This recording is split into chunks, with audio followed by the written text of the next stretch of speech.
Niining panahon nga ang putling ebanghelyo gihagis sa mga hiwi nga pagtulunan. Kinahanglan mo barug ang mga tinun-an ni Kristo sa pagpakigbisog sa paglaban sa pagtuo, nga magkausa ug alang sa tanang panahong gihatag sa Dios ngadto sa iyang katawan. Maoy hinungdan nga namugna kining tulumanon ang putling ebanghelyo. 30 minutos nga pagsabwag sa tinuod nga ebanghelyo. Kauban ni Pastor Jeremias Hangad, ang putling ebanghelyo. Tulumanon nga gihatod kaninyo sa Herald of Grace Radio Ministries Philippines. Ang putling ebanghelyo.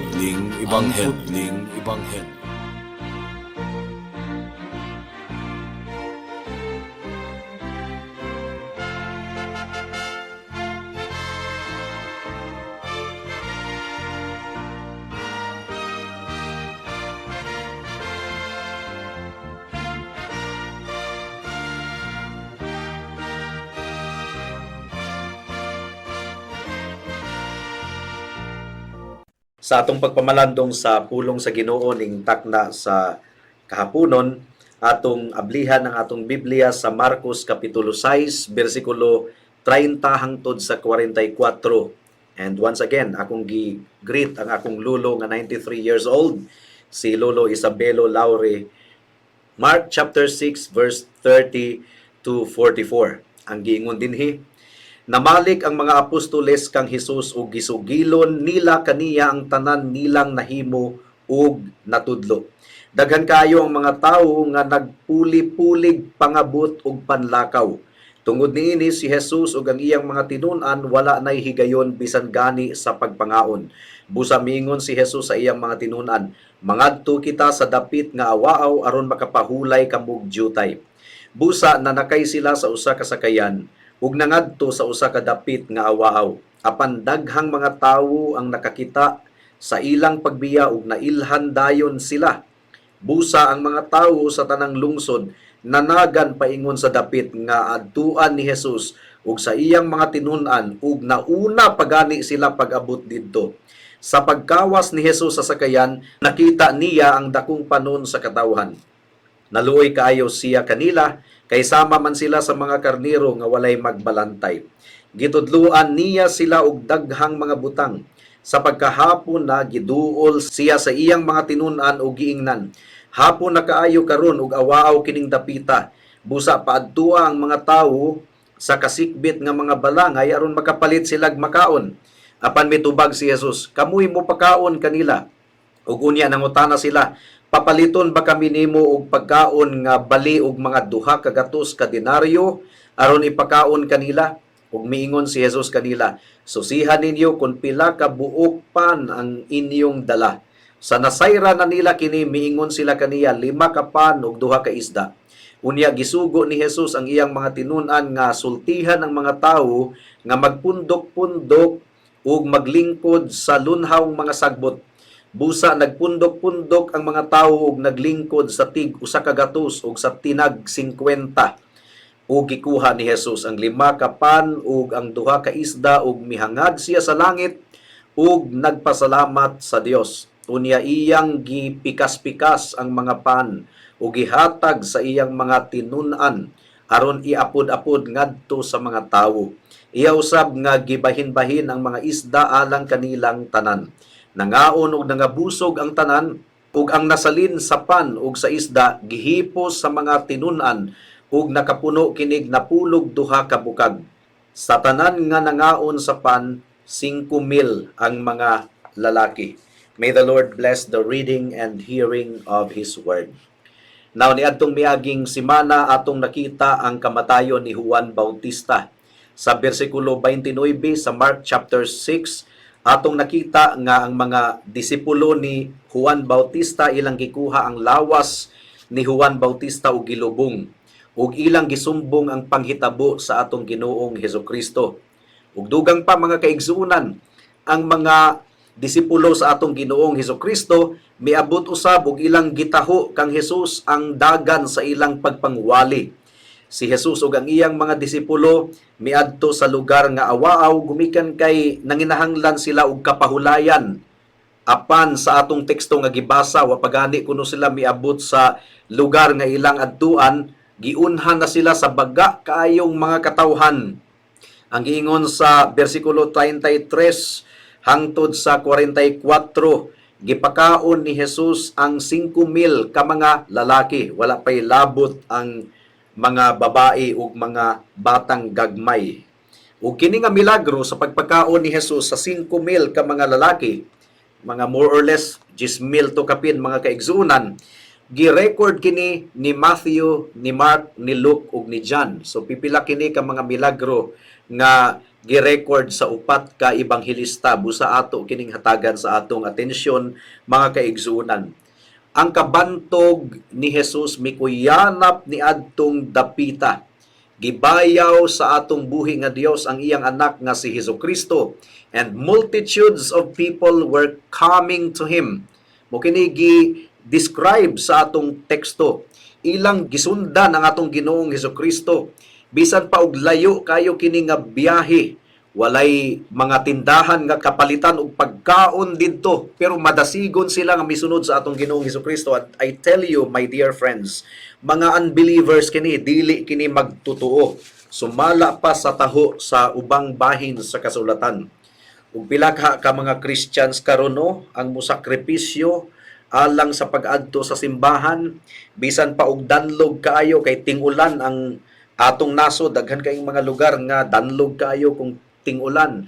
Musakripisyo bakaha ang mga katawhan sa Dios no, alang lang sa pagsimba sa atong buhi nga Dios. Sa adlawng Domingo, bisan pa og ulan kaayo, bisan pa og dunay gibati nga sakit-sakit sa ulo or gisip-on o giubo, dili man ang ilong mo lakaw padulong sa simbahan, kining mga tawhana dili kini magtutuo. Pero they were so eager to follow the Lord Jesus Christ. Ug mo kini atong pamalandungan ning takna sa kahaponon. Adunay tulo ka bahin ang atong pagpamalandong. Una, the unbelieving majority. Daghan kayo, baga kayo ang mga katawhan nga misunod kang Hesus, pero majority sa ila nagpabilin nga dili magtutuo. Ikaduha, the great compassion of Christ, ang kaluoy sa atong buhi nga Dios. Ikatulo, the harmony of the sovereign working of God. Ato kining ipasabot po niya, magampo una kita. O Dios, aniya kami sa pagpamalandong sa imong pulong. Ug kami nagpaubo sa imong atubangan, gumikan kay kun dili nimo ablihan ang among kasing-kasing una-una, dili gyud namo masayran ug masabtan ang imong pulong. Tabangi kami o Dios. In Jesus name we pray. Amen. The unbelieving majority. Now, sumala sa ako ng gikaingon, bisan pa og baga kayo ang mga katawhan nga misunod sa atong Ginoong Hesukristo aron sa pagpamati kaniya, majority of them nagpabilin sa ilang pagkadili matinuuhon. Ang balaang kasulatan nagaingon kanato nga 5,000 sa mga gipakaon ni Kristo mga kalalakihan, wala pay labot ang mga kababaihan ug mga batang gagmay. Matthew chapter 14 verse 21, 5,000 ang gidaghanon sa mga tawo nga nangaon, walay labot ang mga babayi ug mga bata. And this means nga more or less adunay 10,000 ka mga tawo nga gipakaon sa atong Ginoong Hesukristo at this time. Ug misunod sila kang Jesus nga aduna gayoy kadasig mga kaigsuunan. And they came in spite of the inconvenience. Awaaw nga lugar, layo pagayod kaayo sa nga tanan, walay tindahan nga mapalitan nila sa ilang pagkaon. And yet, majority of them mutalikod sa atong Ginoong Hesukristo, uban ang ilang kasing-kasing nga nagpabiling gahi ug dili matinuuhon. Ngano man nga eager kayo sila nga musunod sa atong Ginoong Hesukristo, bisan pag ang ilang kasing-kasing bantok, gumikan kay ang estado ni Kristo murag artista. Murag artista nga bisag asa mo adto, curious ang mga tawo nga mutan-aw kung unsa ang dagway ni anang artista. Mo kanay nahitabo ni Jesus, gumikan kay misikat na kaayo siya, ang iyang pangalan na bantog, daghang mga tawo nga curious, excited lamang sa kabaga nga panon sa mga katawhan. They are excited and that was why they followed the Lord Jesus Christ. Ug aduna usay giingon sa Juan kapitulo 6 bersikulo 2 nga miduol sila kang Hesus, misunod sila kang Hesus, gumikan kay aduna sila'y mga panginahanglanon. John chapter 6 verse 2, misunod kaniya ang daghan kaayong tawo kay nakita manila ang mga milagro sa iyang pag-ayo sa mga masakiton. So aduna sila'y balatian, buot nilang maayo, busa misunod sila sa atong Ginoong Hesukristo.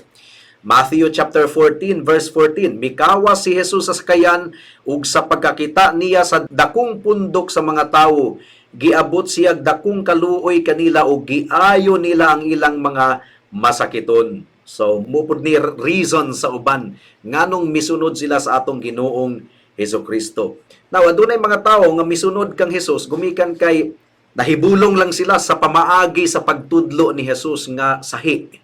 Kakaiba kung sa Tagalog pa, dili pareho sa mga Pariseo ug mga iskriba nga tinudloan nga dukaon sila. Gumikan kay walay autoridad nga pagtudlo. So, na-impress lang sila sa tinudloan ni Jesus muna nga misunod sila kang Jesus. Marcos Kapitulo 6, versikulo 2. Ang gingon dinhi, niya nang adlawng ipagpahulay, miadto siya sa sinaguga ug nagtudlo sa mga tawo. Daghan ang mga tao didto sa ilang pagkadungog kaniya nahibulong silang tanan. Busa nangutana sila, diin man niya hikat-on ni kining tanan. Unsa mang matanga sa kaalam kining nabatunan niya. Ug giunsa man niya paghimog mga milagro. You see? Marcos Kapitulo 6, versikulo 34, sa pagkawas ni Jesus sa sakayan, nakita niya ang dakong panon sa katawhan.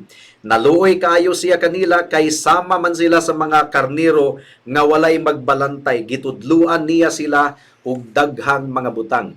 Now later, kining mga tawhana misunod kang Jesus, gumikan kay nakakaon sila sa pan ug nangabusog.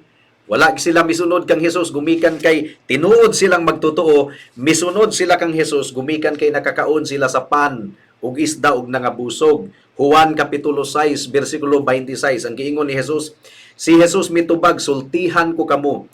Nangita kamo kanako, dili tungod kay nakasabot kamo sa mga milagro nga akong nahimo, kundili tungod kay nakakaon man kamo sa pan ug nangabusog. So, later, gi-expose ni Kristo ang pagkataphaw sa ilang rason sa pagsunod kang Jesus. Dili kay tinuod silang magtotoo, kundili gumikan kay duna sila'y nadawat nga benepisyo ug daghang mga tawo nga misunod lamang kang Kristo, gumikan kay dunay benepisyo nga ilang nakita. Gusto nilang mapanalanginan sa ilang negosyo, gusto nilang mulambo ang ilang panginabuhi, mo nga miduol sila kang Kristo. So ang pagtan-aw nila kang Kristo murag Santa Claus. Adunay mga tawo nga ingon ana, mga kaigsunan. Wala gayud miduol kang Kristo, gumikan kay gitandog sila sa kamatuoran nga sila makasasala ug dili sila makaluwas sa ilang kaugalingon ug si Kristo lamang ang bugtong Dios ug manluluwas sa mga makasasala. Wala na nila masabdi. Ang ilang rason sa pagduol kang Jesus, alang lang sa balatian nila, gusto nilang maayo, ug alang sa pagtagbo sa ilang mga gikinahanglan, ug pagsulbad sa ilang mga problema sa kinabuhi. Daghan kayong mga tao nga ingon ini ang rason sa pagduol kang Jesus. Dili maihap, ug kung mapakya sila sa ilang tuyo sa pagduol kang Jesus, mutalikod rapod sila kang Jesus. Mo kini nahitabo nining mga tawhana, they would forsake him. John chapter 6 verse 65. Giangkon nila nga tinun-an sila ni Kristo, pero sa nadunggan na nila ang bugat nga mga pagtulunan ni Kristo, wala na sila mipadayon sa pagsunod kang Kristo. Hinaot higala nga ikaw tinuod nga magtotoo, nga taliwala sa mga pagsulay sa kinabuhi, magpabilin gihapon ikaw sa atong buhi nga Dios, gumikan kay imong nadawat ang tinuod nga grasya sa kaluwasan nga gikan sa atong buhi nga Dios nga si Hesukristo. Ikaduhang punto sa atong pagpamalandong, ang dakong kaluoy sa atong Ginoong Hesukristo. Ang atong kalag mao ang mahinungdanon kaayo sa nga tanan. Kay mao kini ang moatubang sa Dios sa paghukom. Apan ang atong Ginoo wala gihapon nagpasagad sa atong mga pisikal nga gikinahanglan. Giayo sa Dios ang daghan kaayong mga balatian, niadtong nangabudlay siya dinhi sa kalibutan. Concern usab ang Dios kung unsa ang kanon niadtong mga tawhana. Kay wala pa sila'y kaon. Gutom na kayo sila, hapon na. Nag-ilog na ang kalandag o kangit-ngit tingali. ug sa ubang bahin sa kasulatan niadtong namatay si Lazarus, unya nagbangutan ang duha ka igsoong babae ni Lazarus, mihilak si Jesus. John chapter 11 verse 35. So si Jesus adunay kahangawa, adunay simpatiya bisan pa sa atong temporal ug physical nga panginahanglanon. O gi-provide sa Ginoo ang ilang pagkaon sa matag adlaw. In fact, sa gitudlo ni Jesus nga pag-ampo kanato, usa sa sentence dito, give us this day our daily bread. Ihatag kanamo ang among kalanon sa matag adlaw. Dili day sipyat nga mangayo kita sa Ginoo sa atong mga gikinahanglan sa matag adlaw, gumikan kay ang Dios nagahatag usab kanato niini. Pero dili ka na mo'y utlanan, dili ka na mo'y ultimate nga rason sa atong pagduol sa atong buhi nga Dios. Gumikan kay whether we like it or not, do na gayoy mga panahon sa kapitos ug balatian nga moabot sa atong kinabuhi ug mamatay ra gihapon kita sa balatian. Karon, unsa man mutalikod kita sa Ginoo kung ang atong balatian dili na maayo? Kung kana ra mo imong rason sa pagduol kang Hesus, mutalikod gayud ikaw. Pero kung ang rason sa pagduol nimo kang Hesus, gumikan kay nasabtan nimo nga si Kristo lamang ang kaluwasan, ikaw makasasala og dili ka makaluwas sa imong kaugalingon, naa lamang kang Kristo ang pulong sa kinabuhing dayon. Bisan pag-unsay mahitabo niining kalibutana, dili gayud ikaw mutalikod sa atong Ginoong Hesukristo. Pero niining kapituluhan, nakita nato nga ang Dios aduna usab siya'y kaluoy alang sa panginahanglanon sa mga katawhan. In fact, ang mga disciples gusto na nilang papaulion ang mga tawo. Gumikan kay nagtuo usab ang mga disciples nga gigutom na sila unya, hapon na. So unsay mahitabo nila? Pero ang atong Ginoo nagaingon nga dili. Pakan na sila ug nalibog ang mga disciples ni Jesus ug asa man tagikag pagkaon nga ipakaon kanila o ipakaon ni ining mga tawhana. Si Kristo adunay dakong kaluoy. Dili niya balibaran ang bisag kinsang makasasala nga modangop kaniya. In fact, gi-welcome gyud sa Ginoo ang bisag kinsa or si bisan kinsa nga moduol kaniya. Matthew 11:28, duol kamo kanako kamong tanan nga gikapuyan o gibugatan sa inyong gipas-an ug papahulayon ko kamo. Higala unsa man ang imong gipas-an karon, duol kang Kristo. Pero kanang imong gipas-an nga problema sa kwarta ug balatian, wala ra kana ka kumingking sa tinuod nimo nga kabugaton nga mao ang imong sala. Atubangan sa Dios ikaw makasasala, nahailalom ikaw sa tunglo. Kung dili masulbad ka ng problema nimo sa sala, bisan pag ang problema nimo sa kwarta ug balatian masulbad sa tibuok nimong kinabuhi. Kung ang problema nimo sa sala dili masulbad, mas maayo na lang nga wala ka ipakatawo ni ining kalibutana. What profit is it for a man to gain the whole world and lose his own soul? Timan-i kana higala. Pero ang atong buhi nga Dios aduna gihapoy kahangawa sa atong temporal nga panginahanglanon. That leads us to our third point. The harmony of the sovereign working of God. Lisod-lisod kini nga punto mga kaigsuunan. Busa nang hinaot ako nga inyong i-focus ang inyong igdulungog niini nga pagtulunan. Ang Dios usually nagapanglihok pinaagi sa paggamit niya sa iyang gi-appoint nga instrumento sa iyang pagpanglihok. Usbon ko, pwede biyang mulihok ang Ginoo, mutrabaho, ug bisag unsa iyang buhaton, mahimo niya ang iyang pagabuhaton, pero iyang gipili nga magapanglihok siya pinaagi sa iyang appointed nga means. God can do anything. Niadtong si Elias nanginahanglan og pagkaon, gisugo niya ang uwak.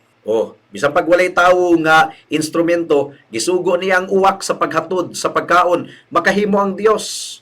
Bisag unsay iyang buhaton.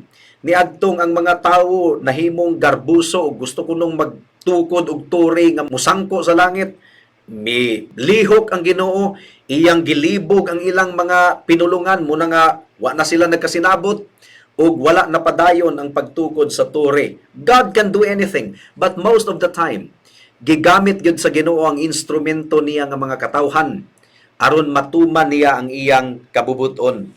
Ang giingon sa Ginoo, hatagi silang pagkaon. Ug ang iyang mga tinunan mireklamo, Lord, asa maintawon mi og pagkaon? 200 dinari ang kantidad, kulang pagani na aron ipalit og pagkaon. Ang Ginoo pwede unta nga mag magic ang Ginoo, abracadabra, dunay pagkaon, pak, automatic migawas ang pagkaon, pero wala ka na buhata sa atong buhi nga Dios.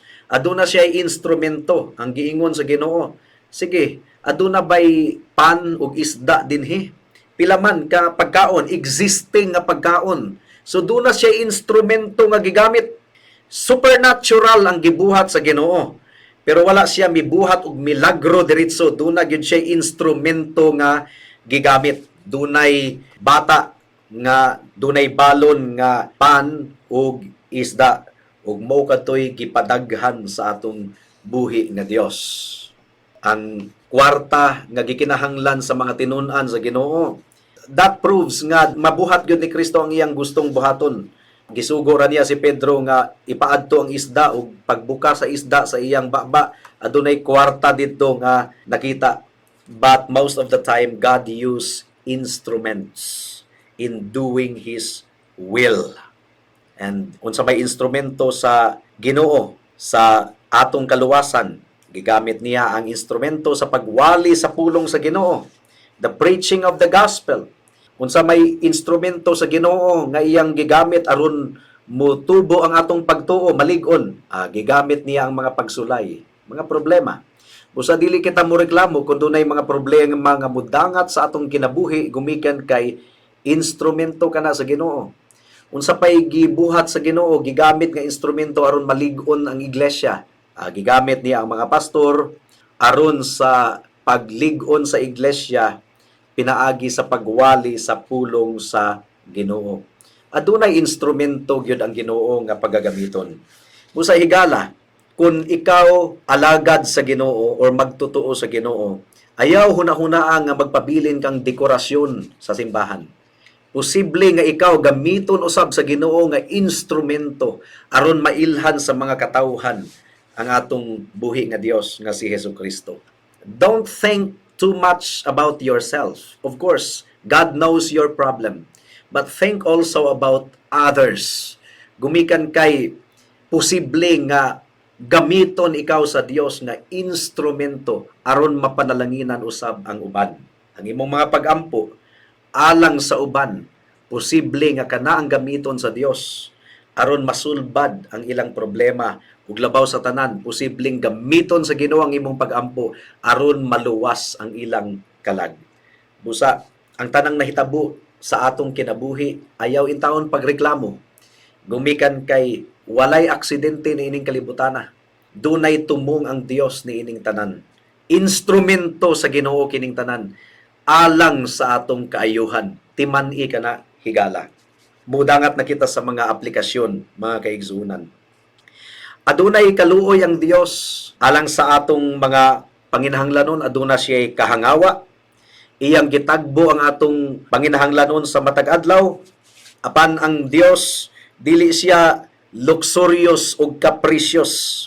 Kay kun atong tanawon, unsa may kahimtang ni adtong mga tawo nga iyang gipakaon, gipalingkod niya sa sagbot, kauban nila si Kristo nga hari sa tanang mga hari o Dios sa tanang mga Dios.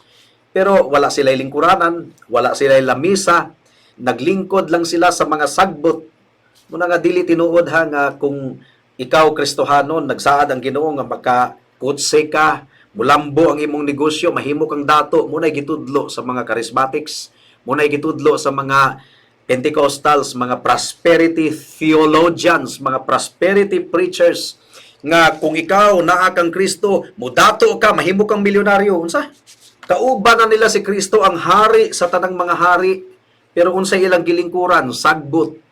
Wala gani wine, wala gani coke, walay ilimnon, walay bino nga paris ni adtong pan ug isda. Of course, gabalon po tingalig tubig katong mga tawhana, pero kauban na nila ang hari. But their food was very ordinary. Unya, wala sila'y baso, wala sila'y mga kutsara sa laktod nga pagkaistorya, gakinamot sila, mga kaigsunan. Walay plato. They ate with their fingers. Nganong ako kining gi-emphasize? Gumikan kay daghang mga charismatics nga nagtudlo karon nga kung ikaw Kristohanon, kabubuton sa Ginoo nga mudato kaayo ka, mahimo kang hari, mahimo kang prinsipe with all of the goods nga gikinahanglan nato nining kalibutan. No. Kining mga butanga mo kini gitinguha sa mga pagano, pero ang Ginoo nagaingon, seek ye first the kingdom of God and His righteousness, and all these things shall be added unto you as well. Kung nakita nato ni ining puntuha mga kaigsuonan, usa sa mga aplikasyon nga ang Ginoo walay imposible kaniya. Ang mga disciples ni Jesus Christ mireklamo, asa man migikan og ipakaon. Pero ang giingon sa Ginoo, salig lang kamo. Mao kini akong gipamulong, pakana ang mga tawo sa atong pagpangwali sa ebanghelyo. Dili nato gigunitan ang kasing-kasing sa mga tawo. Wala tay gahom sa paggalong sa kasing-kasing sa mga tawo. Basta muwali lang kita. Mo bat-bat lang ta sa pulong sa Ginoo, mo sabwag lang ta sa pulong sa Ginoo. Ang resulta ni ana, ang Ginoo na ang bahala. Basta magpagamit kita ingon nga instrumento. Dili ta magbuot-buot. Ang mga disciples gusto nilang papaulion ang mga tao kay nakita nila nga gigutom ng mga tao, pero lahi ang pamaagi sa Ginoo. Now, daghang mga pastors nga daghan kay mga gimmick sa simbahan. Magpa-concert, adunay mga outing kanunay, adunay mga pakulo, mga enjoyment sa church para lang ang mga tao moduol, ma-attracted sa simbahan. That's not the appointed means of God in calling sinners. Ang giingon sa Ginoo, faith comes by hearing and hearing by the word of God. Ang pagtuo mo resulta pinaagi sa pagpamati o pagpamati sa pulong sa Dios.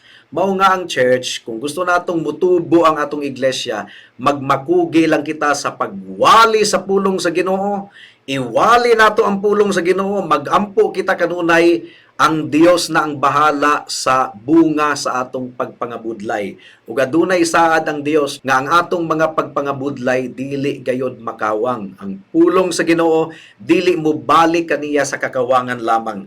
Busa muwali lang kita kanunay, musabwag ta sa pulong sa Ginoo ug musalig kita nga ang Dios na ang bahala sa bunga niini. Isip testimonyo mga kaigsuonan, gipatubo sa Dios ang atong simbahan. Daghan siyag mga kalag nga gipadala, gidugang sa membership sa church. Kay ngano, ang iglesia sa Dios nahimong magmakugihon sa pagbuwali sa pulong sa Ginoo dinhi sa kahanginan sulod sa pipila na ka mga katuigan. And this should encourage the pastors to continue to be diligent in proclaiming the gospel to people. Ug alang sa mga higala nato nga hangtod karon nagpabiling gahi sa ilang kasing-kasing ug dili matinuuhon, higala bisan pa og nadato na kaayo ikaw, bisan pag nadawat nimo sa Ginoo ang tanang mga material nga imong gikinahanglan, nadawat usab nimo ang pagpangwali sa pulong sa Ginoo, nadunggan nimo, kung magpabiling gahi ang imong kasing-kasing, adunay warning ang Ginoo sa imoa. Mas maluoy pa kuno siya sa mga taga-Sodoma o Gomora kay kanimo nga nasayod sa kamatuoran apan nagpagbiling gahi. Hinaot higala nga dili ka magmagahi sa imong kasing-kasing una-una. Makasasala ikaw, talikdi ang imong sala, hinulsuli ang imong sala, duol kang Kristo, gumikan kay bisag unsa ka itom sa imong sala, mahimo kining papution sa Ginoo basta musalig ikaw kaniya.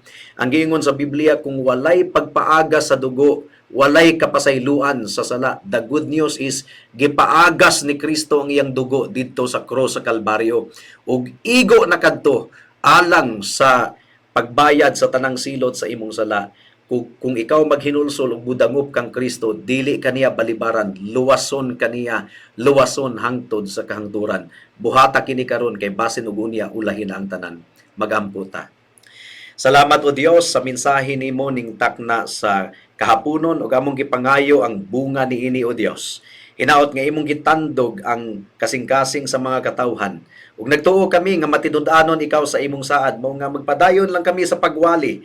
Ang bunga niini anaa lamang kanimo. Imo kining i-grant sa imong mga katawhan. isip pagpasidungog sa saad nimo sa imong pulong o Dios. And this we pray in Jesus' name. Amen. Alang sa dugang nga mga pangutana, mahimong mo text kang Pastor Jeremias hangad sa 0935 744 3030.